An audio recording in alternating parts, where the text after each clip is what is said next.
इस दुनिया में पहली बार तुम्हारे रोने पर दुनिया ने खुशी मनाई थी, लोग हंसे थे। लेकिन आप जब दुनिया से अलविदा करो तो कुछ ऐसा करके जाओ कि लोग आपको याद करें, लोग रोएं और आप हंसो।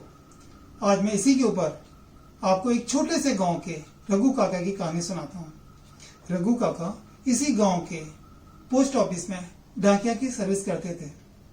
रघु काका को गांव के सभी लोग जानते थे और सभी लोग रघु काका को जानते थे। रोजाना की तरह आज भी रघु काका पोस्ट ऑफिस गए, वहां चिट्ठियां छांटी।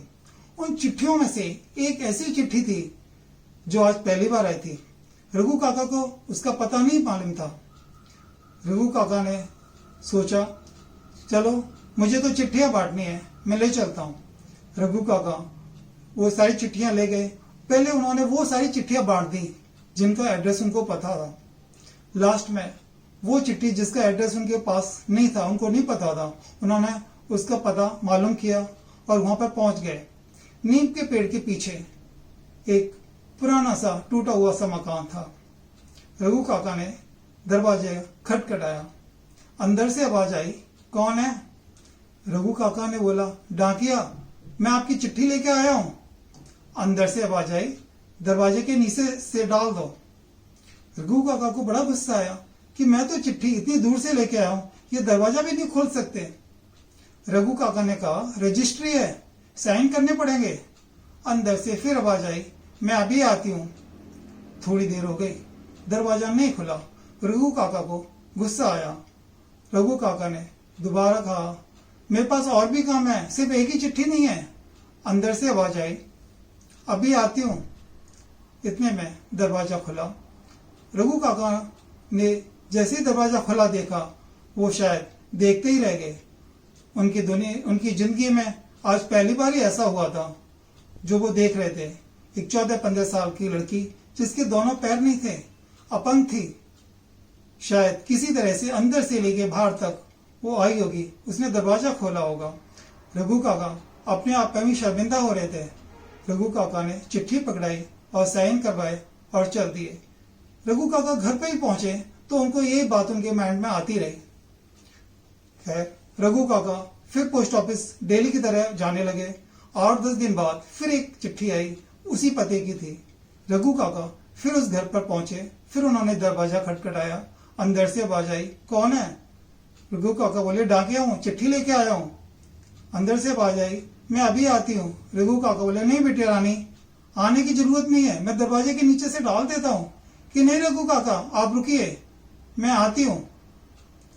रघु काका बोले, ठीक है। वो लड़की आई, उसने दरवाजा खोला, चिट्ठी ली। उसके दूसरे हाथ में एक गिफ्ट का डिब्बा था। उसने रघु काका को कहा, काका, ये गिफ्ट का डिब्बा आपके लिए है। काका बोले, नहीं बेटिया रानी, मेरे लिए क्यों, मेरे को इस गिफ्ट की जरूरत नहीं है। कि नहीं काका, आप मना मत कीजिए, इस गिफ्ट को ले लीजिएगा। रघु काका ने वो गिफ्ट का डिब्बा ले लिया और जैसे वो चलने लगे, फिर उस लड़की ने कहा, काका, इस डिब्बे को आप बीच में मत खोलना, घर पर ही जाके खोलना। रघु काका बोले, ठीक है बेटिया रानी। रघु काका घर पहुंच गए और जब उन्होंने वो डिब्बे को खोला तो उनके आंखों में से आंसू आ गए, क्योंकि डिब्बे के अंदर एक जोड़ी चप्पल थी जो आज तक वो बिना चप्पल के पूरे गांव में चिट्ठियां बांटा करते थे। किसी भी गांव के आदमी ने उनके पैर पर नजर नहीं डाली कि वो बिना चप्पल के नंगे पैर पूरे गांव में घूमते हैं, चिट्ठियां बांटते हैं।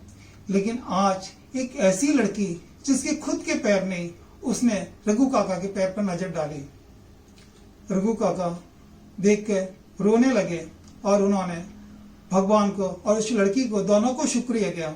दोस्तों, इस कहानी से मतलब है कि आपके ऊपर कितना भी बड़ा दुख हो, कितनी भी तकलीफ में आप जी रहे हो, उसको भूलकर आपको दूसरे का छोटे से छोटा दुख देखना चाहिए और देखना ही नहीं चाहिए, बल्कि उस दुख को दूर करना चाहिए। ये एक इंसानियत है। इंसानियत के लिए बहुत जरूरी है कि आप अपने से बड़ा दुख भूल के सामने वाले का छोटे से छोटे दुख को दूर करें। थैंक यू, धन्यवाद।